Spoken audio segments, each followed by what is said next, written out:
The Sterling Estate, a $500 million anniversary celebration. 400 of America's wealthiest elites gathered beneath crystal chandeliers that cost more than most people earned in a lifetime. And one black maid who dared to speak. "Ma'am, your champagne is ready." Beatrice Sterling spun around. Her diamond-draped hand slapped the glass away. Crystals shattered across marble floors. "Did I ask you to speak?" Her voice sliced through the ballroom like a razor. "A black maid touching my glass with those filthy hands." Guests turned to watch. Someone snickered. A phone rose to record the humiliation. "You people shouldn't even breathe the same air as us. Know your place. You're nothing but hired help. Bottom of the food chain." Elena Vance stood frozen. Champagne dripped down her white uniform. 400 faces stared. Not one defended her, but none of them, especially the woman spitting venom, could imagine what would happen next. Before this night ended, that same black maid would scream 2 words that would destroy a 25-year marriage and expose a $500 million betrayal. 72 hours earlier. The alarm screamed at 5:03 a.m. Elena Vance's hand shot out from beneath the thin, threadbare blanket, silencing it before the second ring could disturb her daughter. In the narrow bed, pushed against the opposite wall of their cramped one-bedroom apartment, 6-year-old Luna stirred but didn't wake, her small fingers still clutching the one-eyed teddy bear she refused to sleep without. Elena lay still for a long moment, staring at the water stains spreading across the ceiling like a slow-growing cancer. She'd memorized every crack in that ceiling over 3 years.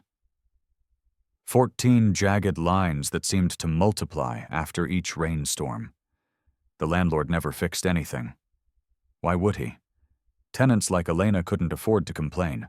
Then she moved quietly, efficiently, the way poor people learn to move without wasting time, without wasting motion, without wasting the precious energy that hope required. The bathroom mirror showed a 29-year-old woman who looked 35 on her good days. Dark circles carved permanent grooves beneath exhausted eyes that had seen too much disappointment. Hair pulled back tight against her scalp, not for style, but because she couldn't afford products or salon visits.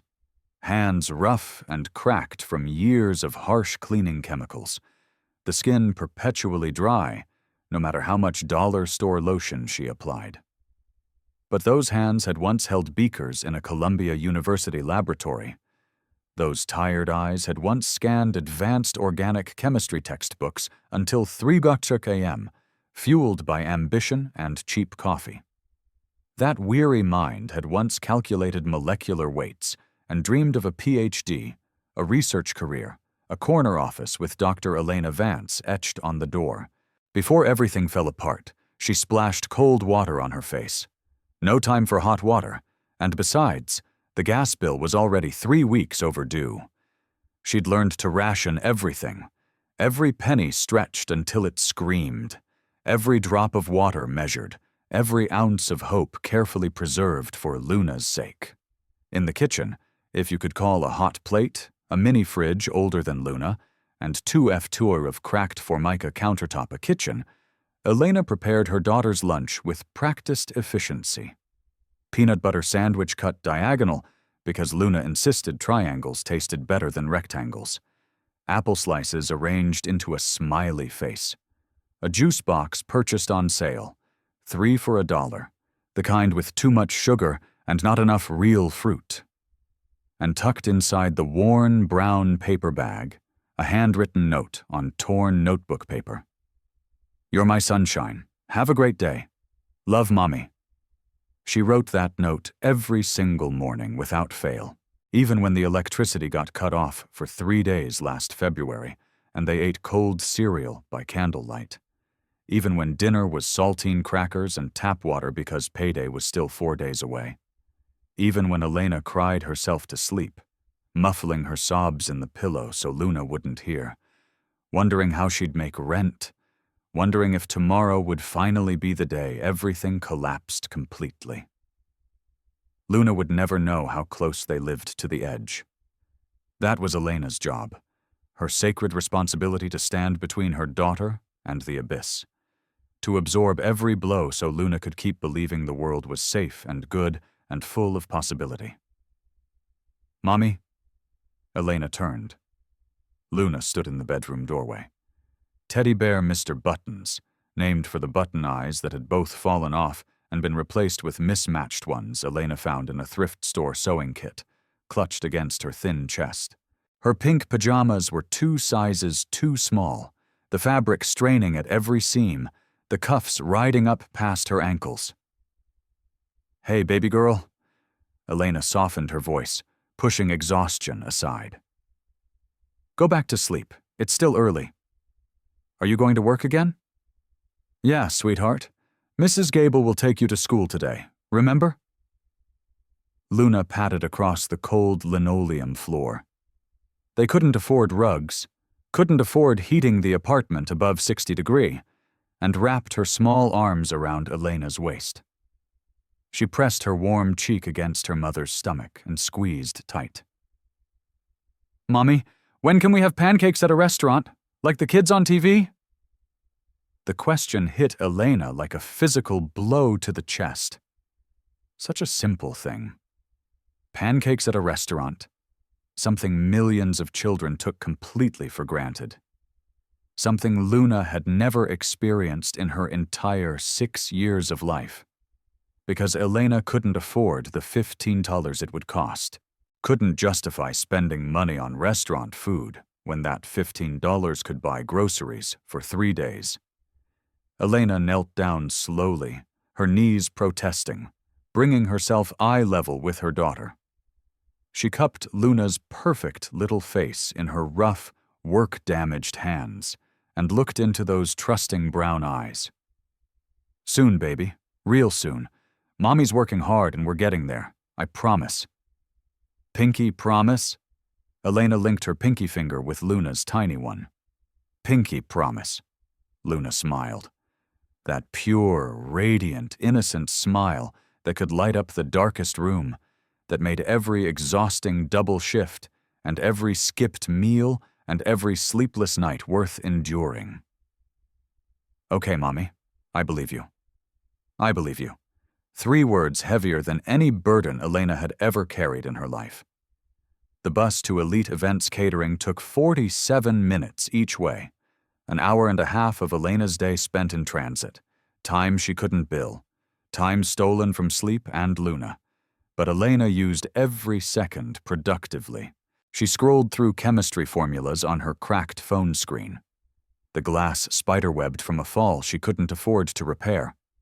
Organic compounds, molecular structures, pharmaceutical interactions.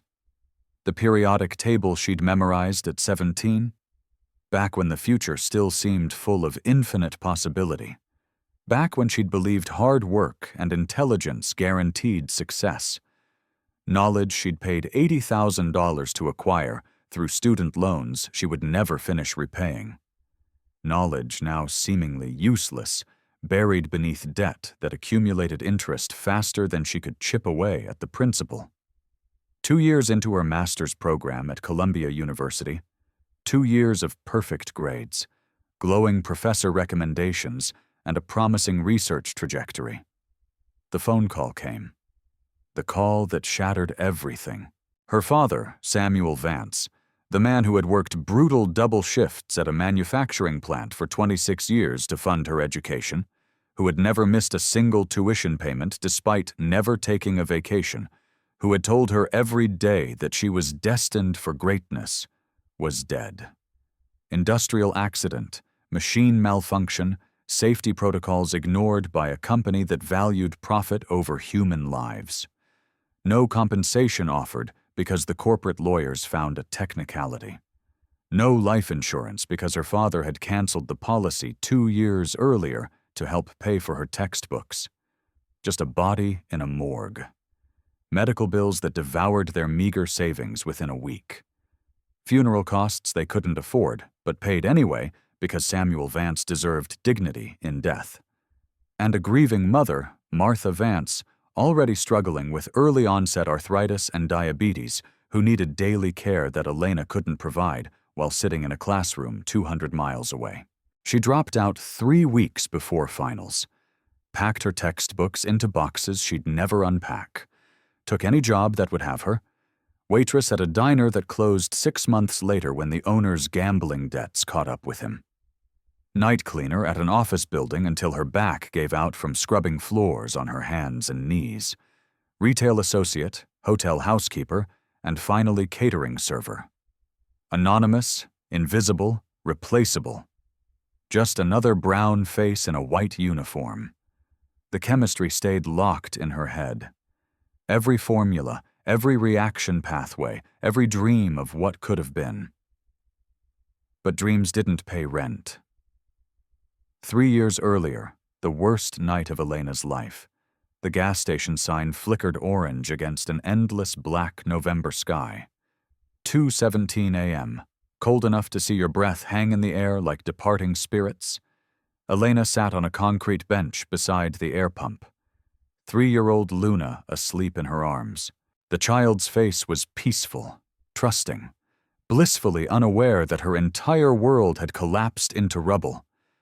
Everything they owned fit into 2 garbage bags at Elena's feet. Clothes that no longer fit properly.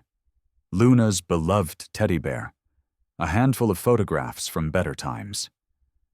The chemistry textbooks Elena couldn't bear to abandon, even though they mocked her with memories of the future she'd lost. Evicted 12 hours ago. The landlord had changed the locks while she worked a double shift at the catering company. When she'd returned home at midnight, her belongings were piled on the sidewalk like trash, awaiting collection. No warning, no grace period, just locks changed, and a handwritten note. Rent overdue, property reclaimed. The car had been repossessed 3 days before that. She'd fallen 2 payments behind after Luna's ear infection required a $400 emergency room visit that insurance didn't cover. The homeless shelter was full. "Come back tomorrow," the exhausted intake worker had said, avoiding eye contact. But tomorrow was already here, and Elena was still outside, and Luna was still sleeping against her chest, and she had absolutely no idea what came next. 36 hours without sleep, arms aching from holding Luna's weight, stomach long past growling. It had simply surrendered.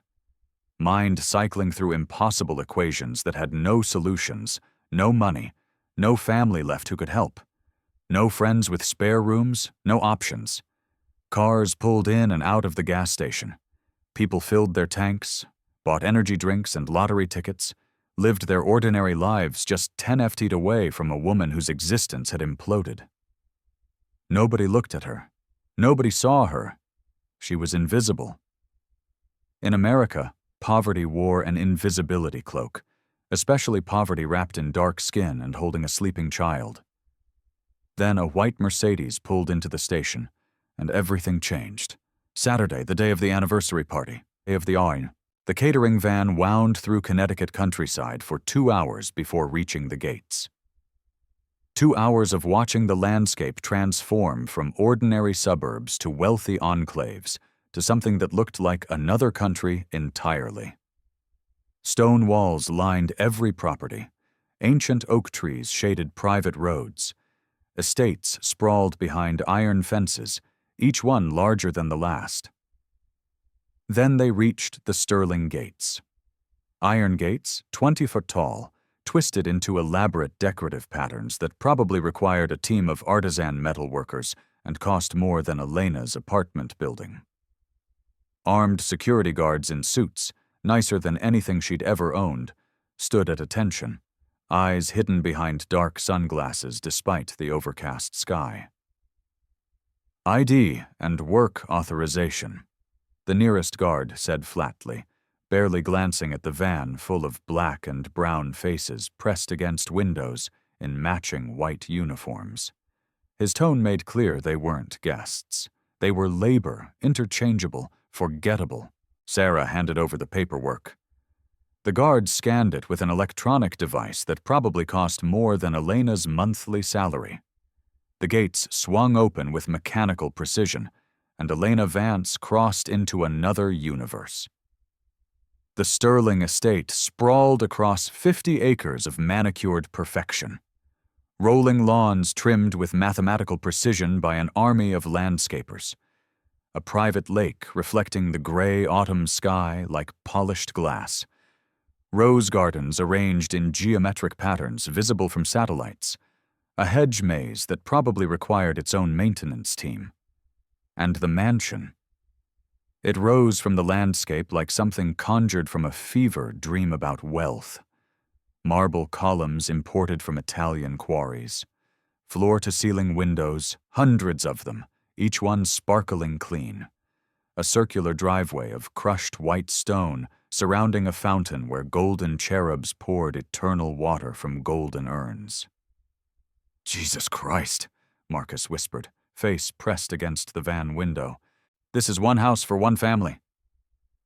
Elena couldn't respond. Her throat had sealed shut. The main building alone was larger than her entire apartment complex, larger than the block she'd grown up on, larger than any structure she'd ever entered in her 29 years of existence. This was where Clara Sterling Whitman lived. This was the world that had produced a woman kind enough to stop for a homeless stranger at 2 a.m. It was also clearly a world harboring something dark enough to put those haunted shadows in Clara's recent photographs. The service entrance led through gray concrete hallways, functional, cold, deliberately hidden from anyone who mattered. These were the arteries that kept the golden heart pumping, designed to be invisible through doorways and gaps. Elena glimpsed the real estate. Crystal chandeliers dripping light worth more than her lifetime earnings. Renaissance paintings that belonged in museums. Flower arrangements flown in fresh from 3 different continents, assembled by artists whose hourly rate exceeded her weekly paycheck. The contrast was violent, obscene. Service hallways and grand rooms existed inches apart, separated by doors that divided humanity into 2 categories: those who served and those who were served. Mrs. Blackwood, the event planner, a severe woman with a clipboard and the warmth of a glacier, addressed the catering staff like a general briefing expendable soldiers before a suicide mission. "You are invisible. You do not speak unless directly addressed. You do not make eye contact with guests. You serve. You clear. You disappear. Understood?" 15 servers nodded silently. The Sterlings are not merely wealthy. They are legacy. Old money, real power. One mistake, one complaint, one uncomfortable moment for any guest, and your careers are finished. Am I clear? Crystal clear. So, during break, Elena walked the grounds alone, needing air, needing to process that she, a woman who couldn't afford her daughter's school fees, stood where the doorknobs could pay off her student loans. She found the rose garden, empty, beautiful. Then she saw Clara, thin, haunted, being dragged toward the mansion by her husband, Julian, his fingers digging into her arm. From a window above, Beatrice Sterling watched and smiled. The crisis erupted 4 hours before the party. Elena was arranging champagne flutes with surgical precision exactly 1 inch apart, as Mrs. Blackwood had demonstrated 17 times when shouting exploded from the wine storage room like a bomb detonating. "This is a disaster, an absolute unmitigated catastrophe." Mrs. Blackwood stood among opened wooden crates, her face crimson with fury, hands trembling with rage. 2 delivery men cowered against the stone wall, clearly terrified. "These bottles are completely ruined. Temperature variance during transport destroyed them entirely. $40,000 of irreplaceable wine, spoiled. Gone." Sarah rushed in, nearly colliding with Elena in the doorway. "What happened?" 6 cases of 1998 Chateau Margaux stored at improper temperature, during the 3-hour drive from the climate-controlled warehouse. The Sterling specifically requested this vintage for the anniversary toast. It's irreplaceable on this timeline. The party is in 4 hours. Elena moved closer without conscious decision. Her eyes scanned the bottles with automatic precision. The color visible through dark glass, the sediment patterns, the position of the corks within the necks. Something didn't add up.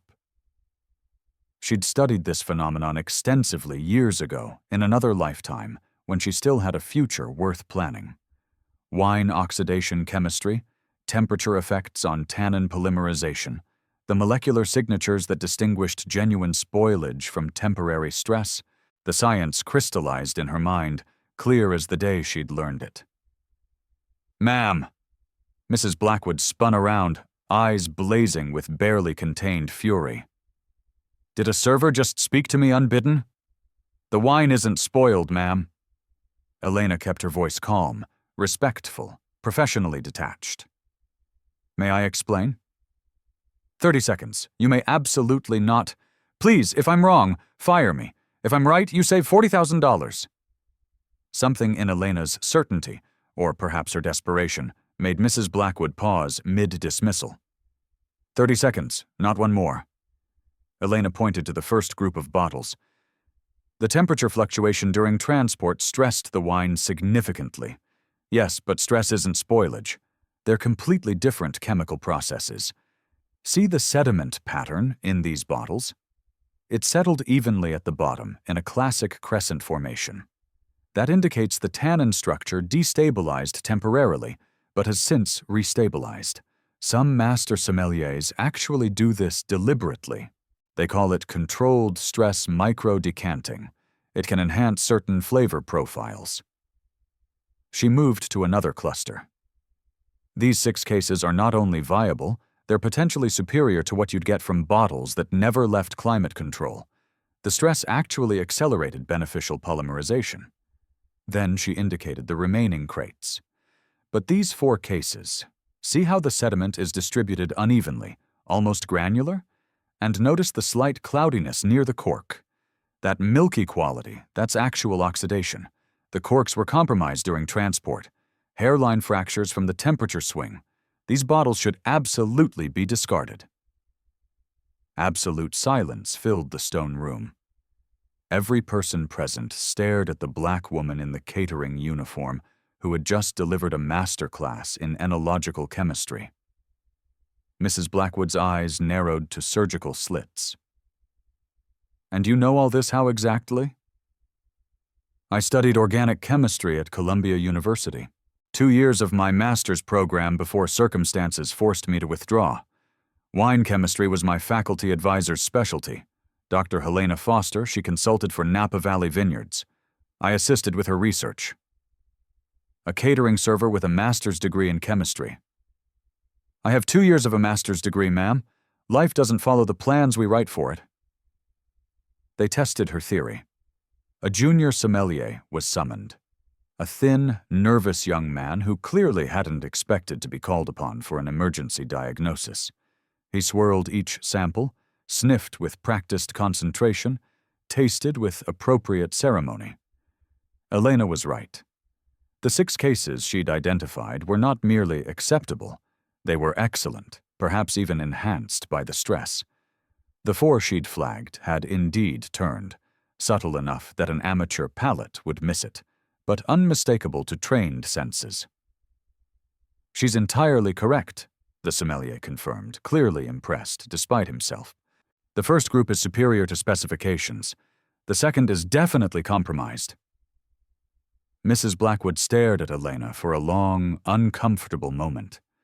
Something shifted behind her eyes. Not warmth exactly, but perhaps a grudging recalibration of assumptions.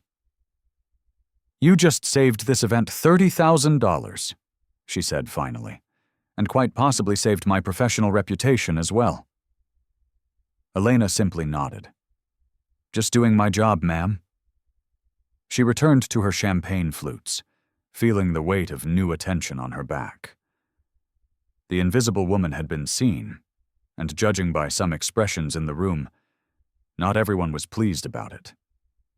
20 minutes later, a distinguished voice spoke from behind her. "So, you're the chemistry expert who saved my wine." Elena turned. Arthur Sterling III stood in the kitchen doorway, 68 years old, silver hair swept back from a weathered, intelligent face, wearing a charcoal suit that cost more than her annual salary. But his eyes weren't the cold, calculating eyes she'd expected from a billionaire who'd crushed competitors and acquired companies for decades. They were curious, warm, genuinely interested. "Yes, sir. Elena Vance. Columbia University, I'm told. Master's program in organic chemistry. Impressive institution, impressive field. 2 years before I had to withdraw." "Sir, why did you leave?" Direct. No polite evasion. No pretending he was just making small talk. "My father died, sir. Factory accident. Machine malfunction at a manufacturing plant. No insurance, no safety protocols followed, no compensation offered." She kept her voice steady through sheer willpower. "My mother needed care. I had to make a choice." Arthur was quiet for a long moment, his expression unreadable. "I'm sorry for your loss," he said finally. Not performatively, not the way wealthy people usually offered condolences, that empty gesture that meant nothing. He said it like someone who understood loss intimately. "Thank you, sir. Everyone assumes I was born into all of this." He gestured vaguely at the mansion surrounding them, the gleaming appliances, the marble countertops, the army of servants, trust funds, private schools, summer homes in the Hamptons, old money stretching back generations. Elena remained silent. "I grew up in a trailer park in McDowell County, West Virginia. Poorest county in the state. Still is, probably. My father was a coal miner who died of black lung when I was 16. My mother cleaned other people's houses 14 hours a day to keep us fed." He looked around the kitchen at the crystal, the silver, the absurd accumulation of wealth. "I built every piece of this from nothing. 40 years of work. 40 years of people telling me I didn't belong, didn't deserve it, should go back where I came from." A small, rueful smile crossed his face. "But people forget that part. They see the money now and assume it was always there. Why are you telling me this, sir?" His eyes locked onto hers with sudden, unsettling intensity. "Because I've learned to read people, Miss Vance. 40 years in business teaches you that survival skill or it destroys you, and I can see something in you that most people miss entirely." "What's that, sir?" "Integrity. The real kind. The kind that can't be purchased with money, can't be faked with performance, can't be taught in schools." He paused. "Hold on to that. In this world, especially in this world, integrity is the rarest commodity there is." Sarah appeared at Elena's elbow 30 minutes later, grinning wider than Elena had ever seen her grin. "Vance, major news? Life-changing news? Good or bad? The best news you'll hear this year.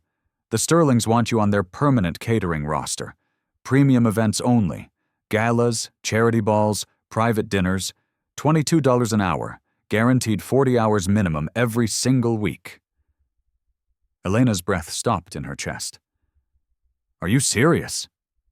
"Dead serious. They requested you by name." "By name, Vance. Do you understand how rare that is? In 15 years running this company, I've never seen a client request a specific server.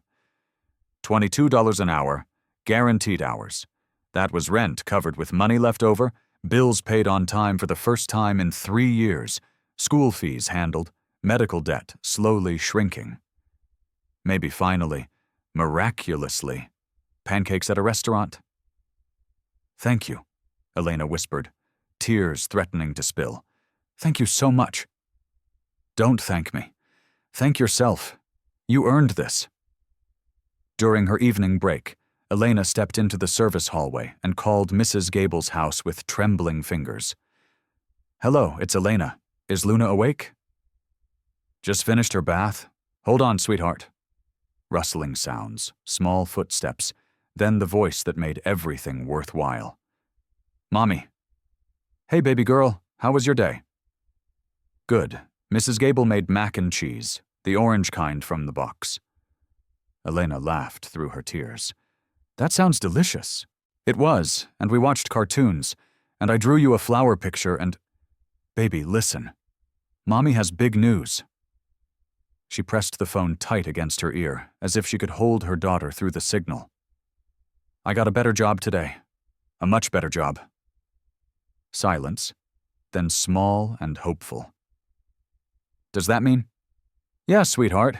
Pancakes, a real restaurant with syrup and whipped cream and everything. Soon? Luna squealed.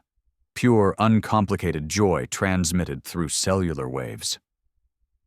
I love you, Mommy. I love you too, baby.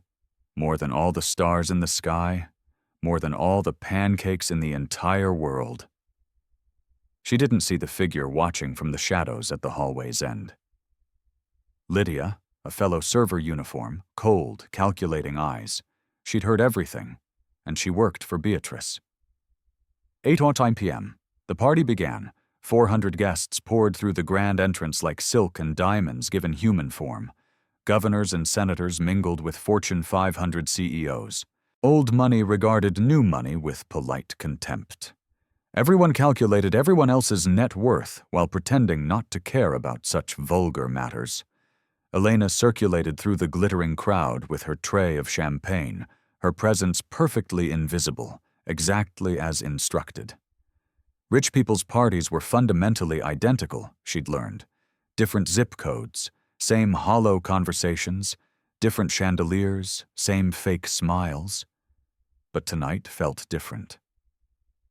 Electricity hummed beneath the crystal chandeliers like a brewing storm. Tension she couldn't name, couldn't locate, but felt in her bones like a change in barometric pressure. She spotted Arthur Sterling working the room, shaking hands with practiced ease, accepting congratulations on 25 years of marriage. But his smile never reached his eyes. He kept checking his phone when he thought nobody was watching, looking toward the entrance like he expected or dreaded someone's arrival. Beatrice, by sharp contrast, blazed with almost manic energy, the perfect hostess. Every smile calculated to the millimeter, every touch on a guest's arm precisely calibrated for maximum charm. 25 years of marriage, Elena thought, watching them orbit each other without ever truly connecting, and they can barely stand to breathe the same air. Clara arrived at 8:30. She entered on Julian's arm, wearing a dove-gray gown that couldn't hide how painfully thin she'd become. Professional makeup concealed the shadows under her eyes, but Elena saw them anyway, recognized them from her own mirror during the darkest years. Julian's hand rested on Clara's lower back. Not supportive, possessive. The hand of ownership, not partnership. Clara scanned the room with hollow eyes. Searching for what? An escape route, a friendly face, proof that she hadn't imagined her own life. Her gaze passed over Elena without the slightest flicker of recognition. Of course it didn't. To Clara, that night at the gas station was probably one act of kindness among hundreds, a forgotten moment in a lifetime of privilege. To Elena, it was the rope that pulled her from the abyss. At 9:15 p.m., Elena entered the service bathroom to wash champagne residue from her hands. She pushed the door open. Clara Sterling Whitman stood at the marble sink, shoulders shaking with silent sobs. Mascara streamed down her cheeks in dark rivers. Her whole body trembled like a leaf in a hurricane. For a frozen moment, neither woman moved. "I'm sorry," Clara whispered frantically, dabbing at her face with a paper towel. "You shouldn't see this. I'm fine. Completely fine." Elena's training screamed, "Leave! This isn't your business! You're invisible here!" Her heart screamed something else entirely. "Ma'am," she stepped closer, "are you safe?" Clara laughed, a broken, bitter sound that echoed off marble walls. "Safe? She turned to face Elena, mascara still running, pretense completely abandoned. No one is safe in this family, not anymore. Maybe not ever. Is there someone I can call? Someone who can help you? Clara's red-rimmed eyes studied Elena's face with sudden, sharp intensity, her brow furrowed. Do I know you? Have we met somewhere before? Elena's pulse quickened. The business card burned in her pocket like a physical weight. I don't think so, ma'am. No, there's something familiar. I've seen those eyes before. I'm certain of it. Before Elena could respond, a voice boomed from the hallway. Clara, where are you? Julian. Clara's entire demeanor transformed in an instant. The tears vanished. Her spine straightened. A mask slammed down over her features. The practiced mask of a woman who had learned to hide her pain behind perfect composure. I have to go. She was gone before Elena could speak another word. 10 p.m. toast preparations. Elena was assigned to help arrange the head table's champagne service, 20 crystal flutes for family members and honored guests. The staging room was off-limits to most staff, but Elena's new status as the chemistry expert had granted her temporary clearance. She entered the room quietly, carrying replacement glasses, and froze. Beatrice Sterling stood at the preparation table. Beside her, Vance Thorne, the razor-faced man from earlier. Beatrice held a small glass vial, clear liquid. She was carefully pouring its contents into a specific champagne glass, one marked with a tiny black ribbon around its stem. The dosage must be exact, Beatrice murmured. Too much, and the taste will change. Too little, and it won't achieve the desired effect. Relax, Vance replied, his tone bored, professional. I've calculated everything precisely. Combined with his cardiac medication, this compound will trigger what appears to be natural heart failure. The coroner will see an elderly man with a documented history of heart problems who had one glass too many at his own anniversary celebration. Tragic, completely unsuspicious. Case closed. Elena stopped breathing. Her chemistry brain processed the information faster than conscious thought could follow. Clear pharmaceutical compound. Calculated interaction with cardiac medication designed to mimic natural heart failure. They're going to murder Arthur Sterling tonight at his own anniversary party. She must have made a sound, a gasp, the slight clink of glasses on her tray. Vance's head snapped toward the doorway like a predator sensing prey, their eyes locked. Time stopped. Well, he said slowly, a cold smile spreading across his razor face. We have a problem. Elena ran. Service hallways, kitchen, looking for security, for help, for anyone who would believe what she'd just witnessed. A hand shot from nowhere and yanked her sideways through a doorway into a dark storage closet. Vance Thorne, face inches from hers, eyes empty of anything resembling mercy or human warmth. What you think you saw, he said softly, almost gently. You didn't see. Let go. Listen very carefully. His grip tightened until she felt bruises forming beneath his fingers. You're going to return to serving champagne. You're going to smile and be invisible and forget everything. And then you're going to live a long, happy life with that sweet little daughter of yours. Elena's blood turned to ice water. Luna. Yes, Luna, 6 years old, currently staying with Mrs. Gable at 1847 Elm Street. His smile widened. Cute kid, pink pajamas, 2 sizes too small. Teddy bear named Mr. Buttons. Terror closed around her throat like a fist. Please, finish your shift. Go home. Hug your daughter. Nothing happened tonight. He released her arm.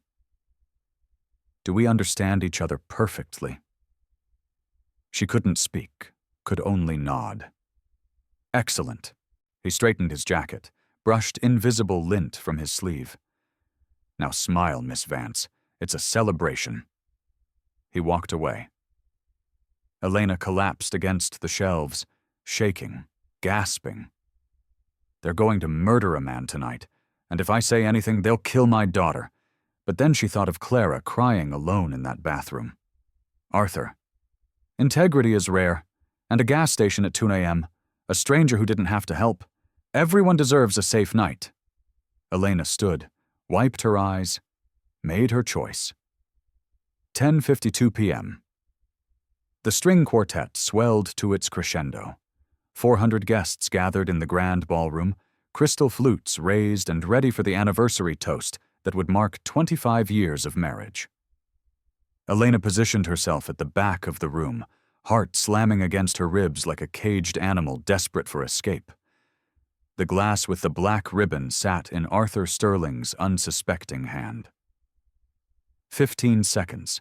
She scanned the crowd, found Vance near the exit, watching her with those dead reptilian eyes, ready to make good on his threat if she made the wrong move. 10 seconds.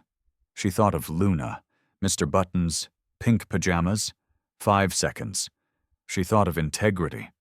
Arthur cleared his throat, raised the poisoned glass toward his lips. "Ladies and gentlemen, 25 years ago today, don't drink it!" The scream tore from Elena's throat before conscious thought could stop it. She shoved through the crowd. Bodies parted in shock. Gasps echoed through the ballroom. Security guards surged toward her from every direction. "Don't drink it! The champagne is poisoned!" 2 guards grabbed her arms, lifting her nearly off her feet. She struggled, screamed again.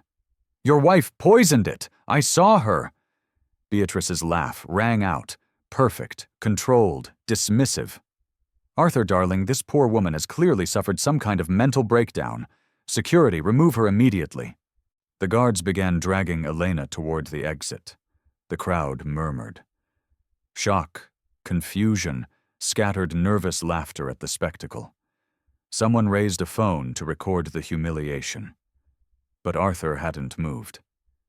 He stood frozen, champagne glass still raised, staring at Elena with an expression she couldn't read. He remembered her. The kitchen. The wine. Integrity is rare. "Wait," he said. The single word cut through chaos like a blade through silk. Everyone froze. "Let her speak." The guards loosened their grip. Elena stood there, disheveled, champagne-stained, tears streaming, facing the most powerful man in the room. "Sir." Her voice trembled but didn't break. "I saw your wife put something in that specific glass, a clear liquid from a vial. I heard them discussing your heart medication, how it would appear to be natural cardiac arrest. Please, just have it tested. If I'm wrong, I'll accept any consequence." Beatrice stepped forward, her smile sharp enough to draw blood. "Arthur, this is insane. You're going to believe a black maid, a servant, over your own wife of 25 years? The ugly words hung in the air, deliberate, calculated to remind everyone present of the hierarchy, the social order, the way things were supposed to be. Arthur looked at the glass in his hand, then at Beatrice, then at Elena. "If you're innocent," he said quietly, "you have nothing to fear from a simple test." Silence. "Call Dr. Miller. Have this analyzed immediately." For half a second, a fraction of a heartbeat, Beatrice's mask cracked, and Elena saw what lived beneath it. Fear. At midnight, Arthur's private study. The party was suspended. Guests sent home with apologetic confusion. The estate sealed. Arthur sat alone in darkness, impossible, insane, but that look in Beatrice's eyes when he demanded the test. He called Daniel Moore, head of security. "I need everything. Bank records, phone communications, Beatrice's private files, all of it. Tonight. Sir, are you absolutely certain?" "A stranger risked everything to warn me. The least I can do is find out whether she was right." 2:38 a.m. Beatrice slept, or pretended to. Arthur entered her private office, a room he'd never searched in 25 years of marriage. He'd trusted her completely. Fool. The safe hid behind a landscape painting. He tried combinations. Anniversary, birthday, nothing. Then the date of his heart attack. 3 years ago. Click. Inside a folder marked Contingency. Life insurance modification. $50 million. Beneficiary changed 6 months ago. Prenuptial amendments. His signature obviously forged. Medical research printouts. Pharmaceutical interactions with cardiac medication. Lethal dosages highlighted in yellow. Photographs of Clara's first husband taken 3 weeks before his accidental drowning. A burner phone. Arthur opened the messages, hands trembling. Everything ready for Saturday. After the toast, call the ambulance. Make it look natural. We've waited long enough. Basi form, BS. He sat down heavily. 25 years, 3 children, a life built together. All of it a carefully constructed lie, and a stranger in a catering uniform had seen through it in a single night. 4 a.m. Master bedroom. The overhead light blazed on without warning. Beatrice pulled the silk sleep mask from her eyes, squinting against the sudden brightness. Arthur stood at the foot of the bed, the contingency folder clutched in his hands. "Good morning, Beatrice." She sat up slowly, her eyes tracking immediately to the folder. Recognition flickered across her features, followed instantly by calculation. "Arthur? What's going on? What time is it?" He tossed the folder onto the bed. Documents scattered across Egyptian cotton sheets like evidence at a crime scene. 25 years ago, he said, his voice terrifyingly calm. "I made you a promise. I promised to love you, trust you, build a life together." He paused. "I kept every single one of those promises." Beatrice's hand moved toward the papers. Insurance forms, the forged prenuptial agreement, medical research, photographs. "Where did you find the combination to your safe? The date of my heart attack?" A bitter smile twisted his face. "Poetic, in a way. You've been counting down to my death ever since that day, haven't you?" She was silent for a long moment, calculating angles, searching for leverage. "You were going to kill me." The words hung between them. "At our anniversary party, in front of 400 witnesses, in front of our children. Arthur, listen to me. I found the texts to Vance." His voice cracked for the first time. "Make it look natural. We've waited long enough." "How long, Beatrice? How long have you been planning my death?" Her mask finally shattered. Not into tears or remorse, into fury. "You want to know how long?" She threw off the covers and stood facing him in her silk nightgown, like a warrior preparing for final battle. 25 years, Arthur. 25 years of smiling, performing, being the perfect Mrs. Sterling, while you built your precious empire and ignored everything else. You had everything money could buy. I had nothing. The scream echoed off the walls. I had your schedule, your endless board meetings, your precious daughter from your sainted first wife looking at me like I was dirt she'd tracked in on her designer shoes. You gave me a title, Arthur, a role to perform, but you never gave me a life. You never gave me you. So your solution was murder? My solution was freedom. The money I was owed, the life I had earned by putting up with 25 years of yours. Arthur stared at the stranger he'd married, the woman he'd shared a bed with for a quarter century. He didn't recognize a single thing about her. The police, he said quietly, are already on their way. The color drained from Beatrice's face. You can't be serious. I have never been more serious about anything in my entire life. 5:30 a.m. Clara arrived at the estate, summoned by her father's cryptic text message. Come home immediately. Bring nothing. Trust no one. She found Arthur in his study, the contingency folder spread across his desk like an autopsy report on her entire life. Father. Her voice trembled. What's happening? There are police cars outside. Sit down, Clara. He pushed the documents toward her. She read slowly, her face transformed from confusion to disbelief, to horror, to devastating recognition. "Richard," she whispered, touching the photograph of her first husband, smiling and alive 3 weeks before he drowned. "My Richard. She killed him. I can't prove it definitively, not yet. But look at the timeline. Look at what happened after his death." Clara's hands shook violently. "Beatrice introduced me to Julian 3 months after Richard's funeral. She said he would be good for me. Help me heal. Julian is Beatrice's nephew." Clara looked up, eyes wide with dawning horror. "The marriage was arranged," Arthur continued, "to control you, to secure your shares in the company, to keep you isolated, dependent, and silent. For years I suspected something was wrong, but Julian said I was paranoid. Beatrice said I needed psychiatric help. They made me think I was losing my mind. They gaslit you, both of them, for 3 years." Clara's sob echoed through the study. Arthur moved around the desk and pulled his daughter into his arms. A real embrace, the kind they hadn't shared in years.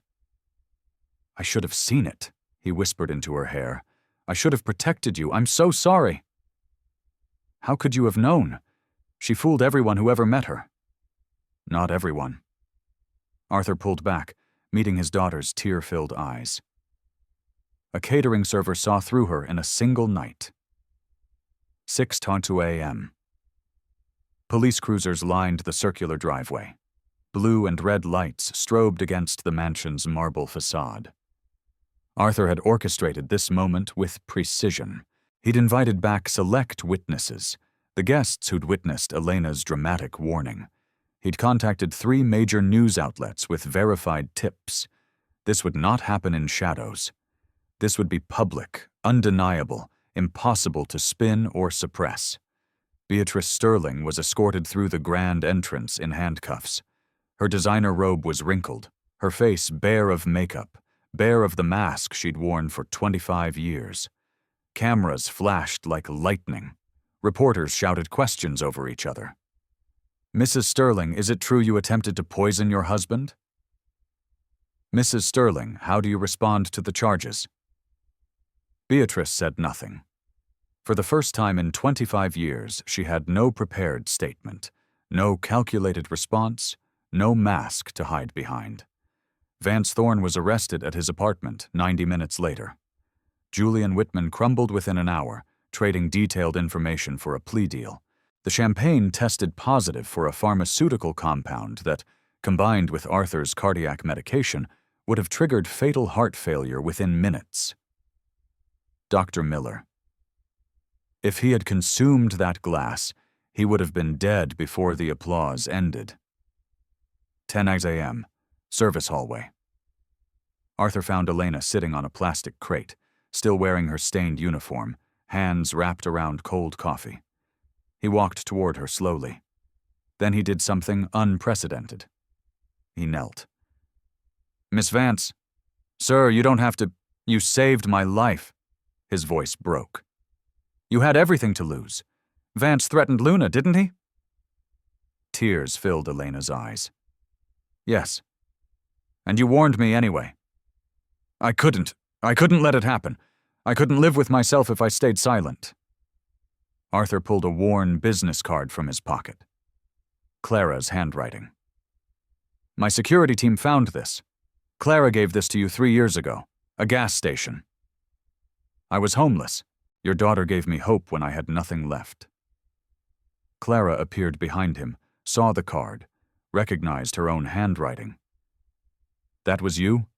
The woman at the gas station? You saved my life that night, ma'am. Tonight, I tried to repay the debt." Clara knelt beside her father, took Elena's rough hands in her own. "You didn't owe me anything. Kindness isn't supposed to be a debt." "Maybe not." Elena squeezed her hands. "But integrity is a choice, and I couldn't choose silence." Press conference. Arthur faced the cameras. Last night, my wife of 25 years attempted to murder me. She was stopped by Elena Vance, a catering server my wife publicly dismissed as a black maid." He paused. "Ms. Vance had everything to lose. She warned me anyway. That's called integrity." A reporter. "Any message for viewers?" Arthur looked into the cameras. "Integrity isn't for sale. It's what you give away for free." 3 months later, the corner office on the 17th floor of the Sterling Foundation headquarters commanded a panoramic view of the Washington, D.C. skyline. Morning light streamed through floor-to-ceiling windows, illuminating a space that still felt like someone else's dream. Elena Vance stood at that window, coffee cup in hand, watching the city wake up below. Director of the Second Chance Initiative. The brass nameplate on her mahogany desk said so. The diploma on the wall, her completed master's degree in chemistry from Columbia University, finally finished after all these years, confirmed it. The salary deposited into her bank account every 2 weeks proved it wasn't a fantasy. But the business card in the silver frame beside her computer meant the most. Everyone deserves a safe night.